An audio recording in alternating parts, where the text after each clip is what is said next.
Hello साथीहरु, नमस्ते नमस्कार। आज म तपाईहरुलाई बताउने छु कि फोटोसपमा कहिलेकाहीँ के हुन्छ, कुन समस्या आउँछ भने त्यसको बारेमा बताउने छु। जस्तै कि क लेख्दाखेरि जुन कु लेख्छ नि, तारेकु बार्जन कु लेख्छ नि, त्यस्तो लेख्दाखेरि कस्तो समस्या आउँछ त्यसको बारेमा तपाईहरुलाई आज बताउने छु। के गर्ने, सबैभन्दा पहिला फोटोसप खोल्ने। फोटोसपमा जाँदैछु म, फोटोसप खोल्ने। फोटोसपमा खोल्दाखेरि जस्तै कि अब यता म नयाँ फाइल लिन्छु। नयाँ फाइल लिए अनि त्यसपछि क्रिएट। जस्तै कि यता म टीमा प्रेस गरेँ हैन, जस्तै कि यता म नेपाली फन्ट चुज गरेको छु हैन।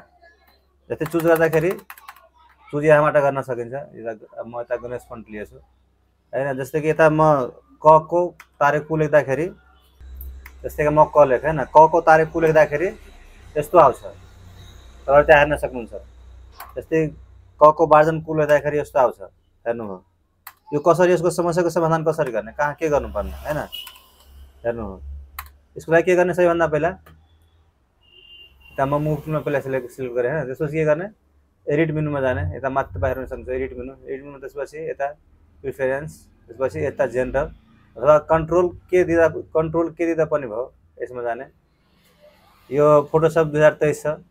त्यसपछि के गर्ने त साथीहरु, तपाईहरु हेर्न सक्नुहुन्छ टाइप, TYPE टाइप तल के गर्ने, यसमा क्लिक गर्ने। यसमा क्लिक गरेपछि यता हेर्न सक्नुहुन्छ तपाईहरु युज स्मार्ट क्विट। यसमा यो टिक लागेको छ, यसलाई हटाइदिने। यसलाई हटाइदिने। हटाइदिएपछि त्यसपछि यता ओके गर्ने। ओके गर्दाखेरि तपाईहरु अब लेख्नु यता। अब म यता कु लेख्छु, हेर्नु यता कु। अब कु लेखाउँछ। कहिलेकाहीँ यस्तै समस्या आउँछ। जस्तै कि म लेखेन, म को त मु लेख्नु पर्यो, अब लेखिन्छ। यदि त्यस्तो समस्या छ भने त्यता गएर तपाईहरु समस्याको समाधान गर्न सकिन्छ। हस् त साथीहरु, धन्यवाद। यदि तपाईहरु मेरो च्यानलमा नयाँ हुनुहुन्छ भने च्यानललाई सब्स्क्राइब गरिदिनु होला। अनि मेरो फेसबुक पनि फलो गर्नु होला। किनकि म यस्तै भिडियो लिएर आउने गर्दछु। धन्यवाद।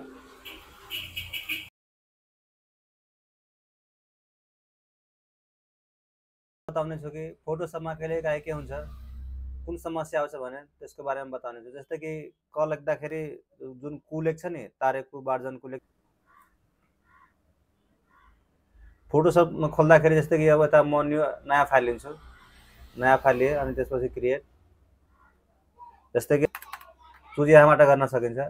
म यता गणेश फन्ट लिएछु हैन। जस्तै कि यता म क को तारे कु लेख्दाखेरि, जस्तै कि म क लेखेँ हैन, क को तारे कु लेख्दाखेरि यस्तो आउँछ।